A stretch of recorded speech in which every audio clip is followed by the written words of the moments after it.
अदब नाज़रीन, मैं सनम एजाज। रात के 9 बजे आप देख रहे हैं प्रोग्राम दिन भर सनम के साथ। आपको याद दिलाते चलें, ये प्रोग्राम आप तक पहुंचाने में हमारे साथ ताउन कर रहे हैं लज़्ज़त मसाले। और प्रोग्राम में आज एज़ यूजुअल हम बजट पे ही बात करेंगे। इस बजट से मुल्क में क्या कुछ हो, उन तक तकदीर बदलने वाली है, किसको क्या कुछ मिलने वाला है, जम्मू कश्मीर को क्या मिला, जम्मू कश्मीर में किसको क्या मिल सकता है, आगे जम्मू कश्मीर क्या बजट पेश करना है, क्या वो हो पाएगा, सही उम्मीदों पे खरा नेशनल कॉन्फ्रेंस उतर पाएगी, ये सबसे बड़ा मुद्दा भी है। और इसी पे हमने कुछ देर पहले अपना प्रोग्राम मुद्दा भी किया था, जिसमें नेशनल कॉन्फ्रेंस लिखे पीडीपी दोनों जमातों के लीडरान, दोनों जमातों के तर्जमान ने हमारे साथ शिरकत की थी। लेकिन अभी का आपको बताते चलें, आज निर्मला सीतारमण का ये 8वां बजट था और इस 8वें बजट में टैक्सों की बात तो हुई है, टैक्सों पे छूट दी गई है, इनकम टैक्स जमा कराने की हदूद 2 साल से बढ़ाकर 4 साल कर गई है, किसान क्रेडिट कार्ड पर कर्जा जो है वो 3 लाख से 5 लाख कर दिया गया है, और मुर्शिदा शहरियों के लिए टीएसडी की हद 50,000 से बढ़ाकर 1 लाख रुपए की गई है। कैंसर की अद्वियात जो हैं उनको सस्ता किया गया है और कैंसर डे केयर सेंटर हर ज़िला अस्पताल में बनाने की इस बजट जो पेश हुआ उसमें बताया गया है। और इस साल यानी अगले साल अद्वियात कैंसर की अद्वियात को सस्ता करने का भी कहा गया है। 300 के कैंसर डे केयर सेंटर्स जो हैं पूरे मुल्क में कायम करने का ऐलान किया गया है। पीएम धनिया कृषि योजना स्कीम का ऐलान किया गया है और ये स्कीम रियासतों के साथ मिलकर जो है शुरू की जाएगी और इससे पैदावारी सलाहियत में इजाफा भी होगा। एससी और एसटी तबके की खवातीन के लिए तकरीबन 5 लाख खवातीन की खुद मुख्तारी के लिए एक स्कीम भी जारी की गई है। रियासतों की बुनियादी ढांचे की तरक्की के लिए 50 साल जो बिला सूद 1.5 लाख करोड़ रुपए का प्रोजेक्ट है, उसका कर्ज जो है वो भी दिया गया है, उसको भी इसमें रखा गया है। और सरकारी स्कूलों को जदीद बनाने के लिए 50,000 लैब्स कायम करने के 5 सालों में करने का इस बजट में प्रोजेक्ट रखा गया है। मेडिकल कॉलेजों अस्पतालों में 10,000 के करीब इजाफी सीटें जो हैं वो कायम करने का इसमें प्रोजेक्ट रखा गया है और 5 साल में बताया गया है कि 75,000 सीटें जो है मेडिकल कॉलेजों में इजाफा किया जाएगा। हर घर को नल वाला मिशन जो है उसको 2028 तक बढ़ाया गया है। और ये बजट जो है उनका 8वां जो बजट था, इसमें अगर आज मोटे मोटे लफ्ज़ों में देखा जाए तो मोबाइल और टीवी समेत कुछ इलेक्ट्रॉनिक मसनूआत को सस्ता किया गया है।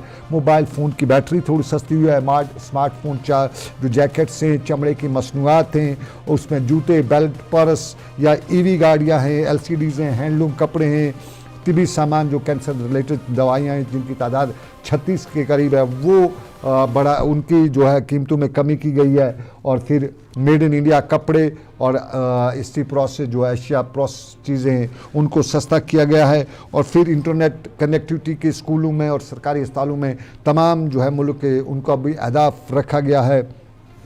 लेकिन जम्मू कश्मीर से मुतल्लिक इस यूनियन टेरिटरी की जो जम्मू कश्मीर का यूनियन टेरिटरी का बजट था उसके लिए 41,007 करोड़ रुपए मखसूस करने की इस बजट में तजवीज़ भी पेश की गई है। और ये थोड़ा सा बताते चलें, ये पिछले साल का जो माली बजट था उसमें इसमें इजाफा नहीं है, बल्कि तकरीबन 10,000 करोड़ रुपए का फ़र्क जो है यानी कमी जो है वो रखी गई है।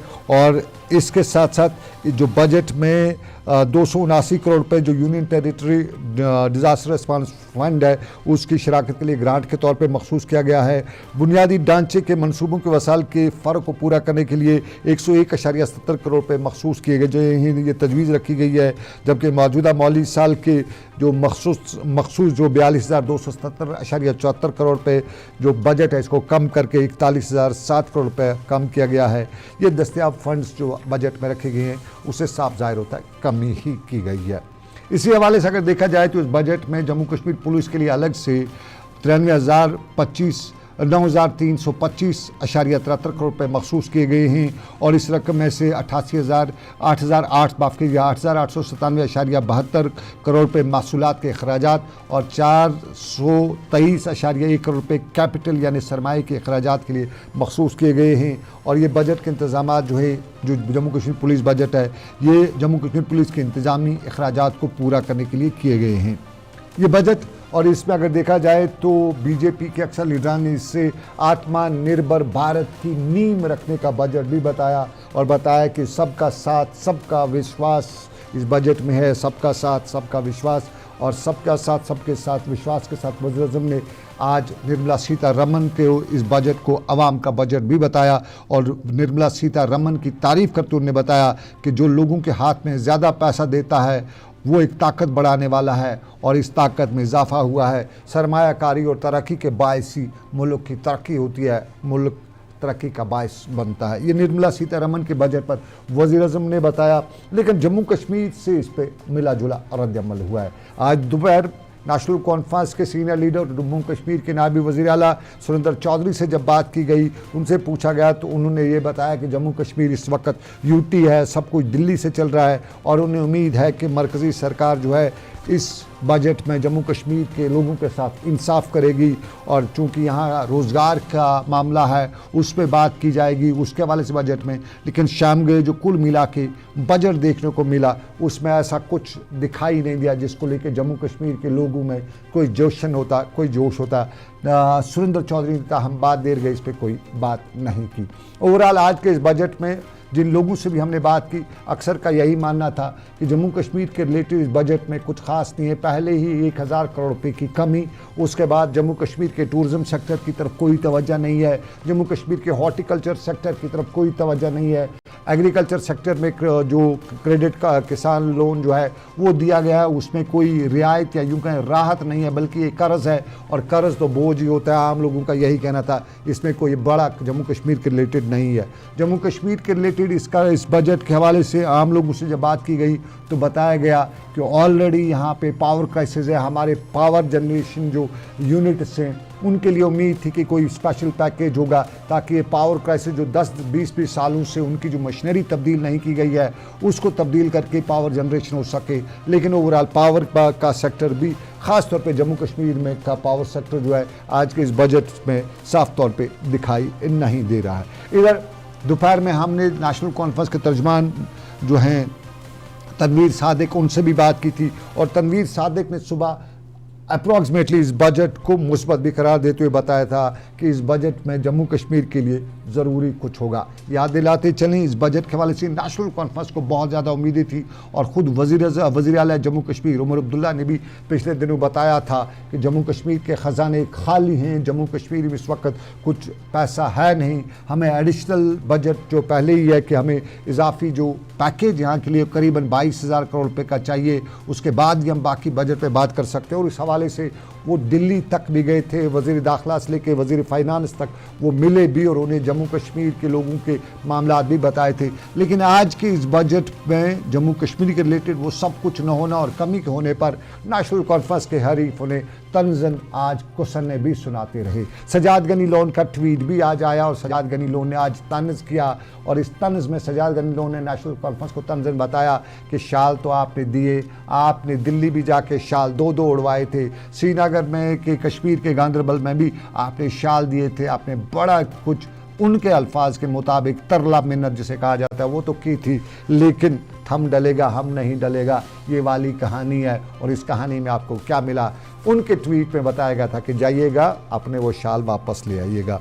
ये सजाद गनी लॉन का ट्वीट था। और इसके साथ साथ अगर दूसरे लीडरान की बात की जाए तो लगभग इस सारे मामलात पर अक्सर लीडरान ने शाम देर गए नाराज़गी का ही इजहार किया है। इस बजट से उन्हें कोई बड़ा मामला नज़र नहीं है। इस बजट में जम्मू कश्मीर से मुतालिक ज़्यादा कुछ न होने के बावजूद बिहार और तेलंगाना को खसूसी फ़ौक़ियत मिलना मरकज़ी बजट में, आज सियासी हल्के बता रहे थे कि ये सिर्फ पॉलिटिकल बजट है और इसमें नीतीश कुमार और तेलंगाना का जो अलायंस पार्टनर है उनका ख्याल रखा गया है और बात दिल्ली के इंतखाबात की है। तो कहीं न कहीं जुमला कहा गया इस बजट को कि वही जुमले वाली कहानी इसमें भी है। ज़मीनी सतह पे हिसाब किताब तो है लेकिन हिसाब किताब में प्रैक्टिकली क्या कुछ होगा वो इसमें नज़र नहीं है। ख्वाब सपने दिखाए गए मुल्क की सतह पे, लेकिन उन सपनों का साकार होना, सपनों का सच होना, ख्वाबों का सच होना दिखाई नहीं देता है। आम लोगों की बात थी और पीडीपी के इधर श्रीनगर में पीडीपी ने भी इस पर रेस्पॉन्स जो दिया है उससे हम वही रेस्पॉन्स कह सकते हैं कि नाउमीदी का रेस्पॉन्स पीडीपी का भी रहा है। और दिन में ही पीडीपी लीडर इकबाल तंबू ने बताया था कि जम्मू कश्मीर से लेकर मुल्क तक पिछले 10 सालों में मुतवासित तबके पर फोकस तो रहा है, लेकिन ओवरऑल बजट जो होता है वो 3 हिस्सों में डिवाइड होता है, जिनमें पहला हिस्सा जो होता है वो बिलो पॉवर्टी लाइन होता है, उसके साथ साथ जो सेकंड लाइन होती है वो हमारा जो 20% के करीब उन्हें बताया तादाद उनकी होती है। जो इंडस्ट्रियल से लेके बाकी सेक्टर में ज़्यादा हमारा फोकस होता है वो हॉर्टिकल्चर इंडस्ट्री के साथ मुल्क का जुड़ा रहता है। और तीसरा जो बड़ा प्रोडक्ट होता है वो होता है हमारा एक्सपोर्ट इंपोर्ट का। इन तीनों चीज़ों में अगर ख्याल कहीं रखा गया है तो वो एक एलीट क्लास का रखा गया है जो 20% के आसपास है, जिनकी टैक्स में छूट वगैरह दी गई है। जबकि आम आदमी को इकबाल त्रंबू ने दिन में बताया था कोई राहत नहीं है। और बेरोज़गारी पर उन्होंने बताया था कि इसके मुस्बत नताइज होने चाहिए थे बेरोज़गारी की तरफ, लेकिन इस पैकेज में, इस बजट में बेरोज़गारी की तरफ, नए पोस्ट क्रिएट करने की तरफ, नए एवेन्यूज़ क्रिएट करने की तरफ कोई ख़ास तवज्जो नहीं दी गई थी। ये बजट की बात, इस पर मुख्तलिफ जमातों का रद्दमल। लेकिन अभी कुछ देर पहले खबर आई है कि अब बैंक अकाउंट में अगर आपका पैसा भी है तो ख़बरदार हो जाइएगा, क्योंकि 1 फरवरी यानी आज से हिंदुस्तान में बैंकिंग सिस्टम में 4 बड़ी तब्दीलियां की जा रही हैं और तब्दीलियां नाफिज हो चुकी हैं। और रिजर्व बैंक ऑफ इंडिया के जारी करदा नए ज़ाब्तों के मुताबिक SBI, PNB और कैनरा बैंक जैसे बड़े बैंकों के सार्फिन को कुछ नई चीज़ों का सामना भी करना पड़ेगा। और इनमें सबसे पहले वही है कि बैंकिंग खिदमात को ज़्यादा महफूज, शफाफ और कस्टमर पर मरकूज़ बनाना जहाँ मौक़िफ़ बताया गया है, वहीं जो तब्दीलियाँ हैं उनमें कम अज़ कम बैलेंस में तब्दीली अब आपके बैंक अकाउंट में होगी। और आपको कम अज़ कम बैलेंस 3,000 से बढ़ाकर 5,000 रुपये बैंक में किया गया है। यानी खातेदार 1 फरवरी से स्टेट बैंक ऑफ इंडिया में कम से कम 5,000 रुपये रखना उसके लिए ज़रूरी है। पहले ये 3,000 रुपये था। पंजाब नेशनल बैंक में ये रकम का जो आपकी फिक्स्ड डिपॉजिट जो होती है, बैलेंस जो होता है, वो मिनिमम 3500 रखी गई है। पहले ये 1,000 था। और मिनिमम बैलेंस कम कैनरा की बात करें तो 1,000 से बढ़ाकर 2,500 रुपये है। और अगर आपके अकाउंट में इससे कम पैसा बैलेंस में हुआ तो आपको जुर्माना लगेगा। और अगर ये लगातार कम होता रहा तो ये 3,500 रुपये जुर्माने में ही जाएगा, या 3-5 हज़ार रुपये आपका उससे कम जो पैसा उसमें होगा वो उसमें ही जाएगा। ATM में भी अब फीस लगाने की जो शरह है उसमें भी इजाफा किया गया है। और अब आप माहाना सिर्फ 3 बार ATM से फ्री ट्रांजैक्शन कर सकते हैं। और इसके बाद आपको इजाफी फ़ी ट्रांजैक्शन 25 रुपये वसूल किए जाएंगे, जबकि पहले ये 20 रुपये हुआ करती थी। और अब आपके अगर किसी अपने बैंक के बजाय किसी दूसरे बैंक में अपना ATM इस्तेमाल करते हैं तो आपको इसके लिए 30 रुपये मज़ीद फ़ीस वसूल की जाएगी। तो बैंकिंग सेक्टर्स में के हवाले से ख़बर कि बैंक में अगर आपका पैसा है तो जो बैंक्स हैं उनके अलग अलग रेट्स हैं। और जो सिक्योरिटी डिपॉजिट जिसे आमतौर पर कहा जाता था कि बैंक में आपका मिनिमम बैलेंस है, वो भी बढ़ाया गया है। और ATM ट्रांजैक्शन जो आप करते थे, आप पैसा अपने ATM लेके किसी भी बैंक के ATM में चले जाते थे, अब उस पर आपको फ़ीस 30 रुपये लगेगी। और इसके साथ साथ आपका अपने बैंक में अगर ATM से ट्रांजैक्शन करें तो महीने सिर्फ 3 बार आप ट्रांजैक्शन करते हैं। आप रोज़ सुबह शाम दोपहर को जाके 50-100 रुपये निकाल के ले आते थे, अब वो नहीं चलेगा। तो बैंकिंग तबके से वाबस्ता अफराद तैयार हो जाएं या होशियार हो जाएं। लेकिन आपको नाज़रीन थोड़ा सा ये भी बताते चलें कि जम्मू कश्मीर का आप मुद्दा हम लिए चलते हैं। और जम्मू कश्मीर में मनशियात की बात ज़रूरी करेंगे, क्योंकि जम्मू कश्मीर पुलिस मनशियात के ख़िलाफ़ कमर कसे हुए है। और इस मनशियात को जड़ से मिटाने के लिए जम्मू कश्मीर पुलिस आपका ताउन भी चाहती है और आपको करना भी पड़ेगा, क्योंकि मनशियात हमारी नौजवान नस्ल को रोंद रही है, रगड़ रही है, खदेड़ रही है। और इसी हवाले से आज आपको बताते चलें कि हिलाल अहमद वानी, वल्द फारूक अहमद वानी साकने, ब्राक्रालगुंड, मटन, अनंतनाग, उनको भी आज मनशियात के ख़रीद फ़रोख्त के इल्ज़ाम में पुलिस ने गिरफ़्तार किया है। और इसी दौरान बताया जाता है कि मजिस्ट्रेट की मौजूदगी में जब उसके कहने पर तलाशी ली गई तो 4 किलो चरस जैसा पाउडर जो है वो बरामद किया गया है। और इसी दौरान तुलखन बिजवाड़ा में भी पुलिस ने शब्बीर अहमद शेख वलद रुनी शेख साखे ने दिल्ली को दबोच कर उससे ब्राउन शुगर जैसा मटेरियल जो है वो बरामद किया है। ये मनशियात की बात। मनशियात के ख़िलाफ़ पुलिस नाकाम नहीं बल्कि ज़ोरदार कामयाबियाँ हासिल कर रही है। और जम्मू कश्मीर पुलिस से के इस रोल को अवामी हलकों में पूरी तरह से सराहा जाता है। कुछ हलकों में अभी पुलिस इस मामले में ज़रा हाथ ढीला नहीं बल्कि तेज़ करने के लिए मन बना चुकी है और माना जा रहा है कि कुछ और सख्त इक़दाम जम्मू कश्मीर पुलिस उठाने जा रही है।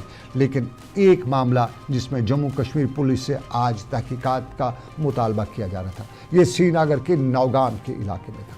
नौगाम का नौजवान और उसकी मौत जम्मू श्रीनगर कौमी शाहराह पर पिछले दिन हुई थी। उमर यासीन नामी इस नौजवान की मौत और उसके पीछे के मामलात में आज अहले खाना उसके सड़क पे थे और बता रहे थे कि उन्हें हादसा ये किसी तौर से नहीं लग रहा है। जो सर्कमस्टांसेस हैं उनमें उनका मानना था कि कोई भी सर्कमस्टांस ऐसा नहीं है जिससे हम कहें कि ये हादसा है, बल्कि उनका कहना था कि एक मर्डर है और इस मर्डर में पुलिस तहकीकात करे।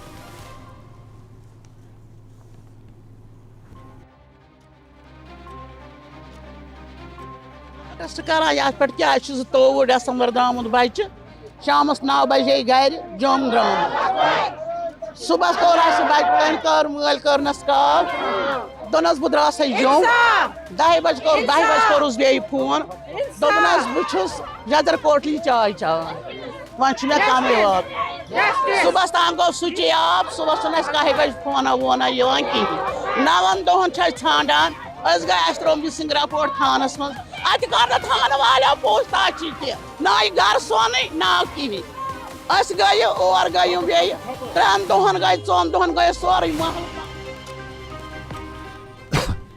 उमर यासीन की मौत पिछले हफ्ते हुई थी और उनकी मौत के हवाले से बताया गया था कि उनकी गाड़ी और उनकी डेड बॉडी जो है वो गडूल रामबन के इलाके से बरामद हुई थी और बताया जाता कि वो जम्मू जा रहा था और कुछ दिनों तक सोशल मीडिया पर भी उस हवाले से बड़ा उनकी गुमशुदगी की पहले खबरें आ रही थी, लेकिन बाद में उनकी गाड़ी और उनको बरामद किया गया था। लेकिन अब आपको नाज़रीन बताते चले हमारे नेचुरल रिसोर्सेज और इन नेचुरल रिसोर्स पर लोगों का मामला। जनूबी कश्मीर के अनंतनाग के आकूरा मटन में मुकामी लोग अपने नेचुरल रिसोर्स यानी ख़ास तौर पर नदी नालों में जो रेत और बाजरी निकालने का मामला है उस पर आज सरापा एहतजाज और बता रहे थे कि मुकामी लोगों को इस हक से महरूम रखा जा रहा है। यहाँ ड्राइवर, मजदूर और दूसरे लोगों ने बताया कि यहाँ बड़ी तादाद में लोग यहाँ से दरिया से, नालों से रेत और बाजरी निकालते हैं और बाज़ाब्ता तौर पे सरकार को इस हवाले से एक फ़ीस भी जमा कराई जाती है, लेकिन अब उनको इससे महरूम रखा गया है और उनकी रोज़ी रोटी जो है वो ख़त्म की गई है। ये आकूरा मटन अनंतनाग के लोग आज मीडिया को अपनी दादरसी कर बता रहे थे। जो हम ये बाजरी का काम करते थे, हम यही रोज़गार करते थे। हम पिछले 1.5 साल से ये करते आ रहे हैं। हमारा रोज़गार अब ये छीन रहे हैं, जो कि ये रॉयल्टी वाले भी हम अपील करते हैं। उमर अब्दुल्ला साहब से भी हम अपील करते हैं इस मसले को जल्द से जल्द हल किया जाए ताकि हमारा मुश्किल का इजाला हो जाए और हम अपना रोज़गार कमा सके। इस पे बहुत मजदूर है, हम इसी पे गुजारा कर रहे हैं। तोड़ तो सा रियल्टी जेनवन तरीकस मज बरान असल पे कर पे कम से कम 4 गाम मज अगर तुम वो कि नंबल, ओकुर, आंग, मटपुर, मटन यह सोरे ये पे सर अगर तुम वो पे चूल 1000 ये रोजगार 4 गाँवों 1000 कुंबे 1000 फैमिलीज उनका रोजी रोटी मुतासर हुई है सरकार के इस हुक्मनामे से और ज़िला तरक्याती कमिश्नर अनंतनाग से इस मामले में मुदाखलत की अपील करी थी। लेकिन आपको नाज़रीन बताते चले हंदवाड़ा के गवर्नमेंट मेडिकल कॉलेज में CT स्कैन की मशीन के ख़राब होने की अपील किससे की जाए, ये वो सवाल है जो अक्सर हमारे यहाँ उठाए जाते हैं और इन सवालात के कटघरे में हमारा शोबा इत्तिबात है, क्योंकि मशीन ख़राब हुई तो हुई क्यों। मेडिकल कॉलेज नया है, मशीन नई है, तो नई मशीन कैसे ख़राब हुई, सवाल मुकामी लोग यही पहला उठाते हैं।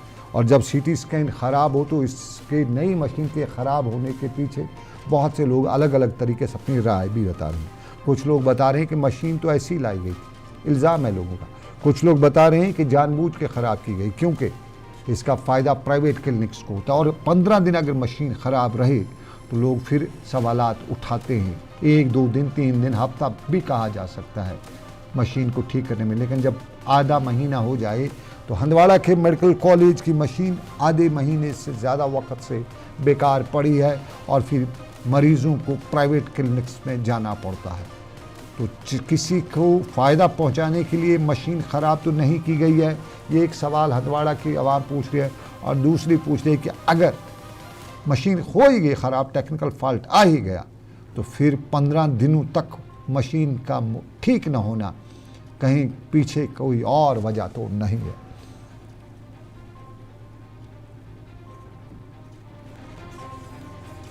ये बदकिस्मती का मामला है कि अगर हमारे जीएमसी हंदवाड़ा में इस वक्त सीटी स्कैन मशीन काम नहीं कर रही है, डिफरेंट पिछले 15 दिनों से, तो हमारी गुजारिश रहेगी डायरेक्टरेट ऑफ हेल्थ सर्विस से, एलजी मनोज सिन्हा से, ऑनरेबल चीफ मिनिस्टर साहब से कि इस पर फौरी कार्रवाई की जाए। यहाँ का ये जो सीटी स्कैन मशीन जो डिफरेंट है उसको फिल फोर वहाँ से रिप्लेस किया जाए या उसी को नया लाया जाए, ताकि लोग जो सफ़र कर रहे हैं, इस वक्त जो पेशेंट सफ़र कर रहे हैं उनको सफ़र ना करना पड़े। क्योंकि जो हमारा हंदवाड़ा है ये एक दूर देहात इलाका है, इसको पीछे एक बहुत बड़ा एक एरिया इसको फॉलो कर रहा है। ये जो जीएमसी है, जीएमसी में हर एक फंक्शन होनी चाहिए, हर एक सहूलियत होनी चाहिए पेशेंट्स को, ताकि लोग दूर दूर से यहाँ जीएमसी के लिए आ रहे हैं, जैसे कंडाल। दूर दराज का इलाका तो अपनी जगह पे, लेकिन हकीकत है आपके पैसे से, मेरे पैसे से, उस टैक्स के पैसे से मशीन खरीदी गई, बनाई गई, तो हमारे पैसे का कहीं कोई फ़ायदा तो नहीं उठा रहा है, ये सवाल है। और गलत फ़ायदे की इजाज़त कौन देगा, ये भी अपनी जगह पे सवाल। और इन सवालात के कटघरे में हंदवाड़ा का मेडिकल कॉलेज आ ही जाता है, एडमिनिस्ट्रेशन वहाँ की आ ही जाती है। आपको बताएं, आप देख रहे थे प्रोग्राम दिन भर सनम के साथ, और ये प्रोग्राम आप तक एक बार फिर बताते चलें, याद दिलाते चलें कि ये लज़्ज़त मसालों के ताउन से आप तक पहुंचाया जा रहा था। और रात के 9:30 बजे के आसपास का वक्त है, इस वक्त आपने खाना खा लिया होगा या कुछ खा रहे होंगे। तो जिन्होंने आज लज़्ज़त मसाले के साथ अपना खाना खाया है, तो हमें ज़रूर लिखिएगा कि आज उनका डिनर जो था लज़्ज़त मसालों के साथ कैसा बना हुआ था। मुझे दीजिए इजाज़त, रखिए अपना ख्याल, अल्लाह हाफ़िज़।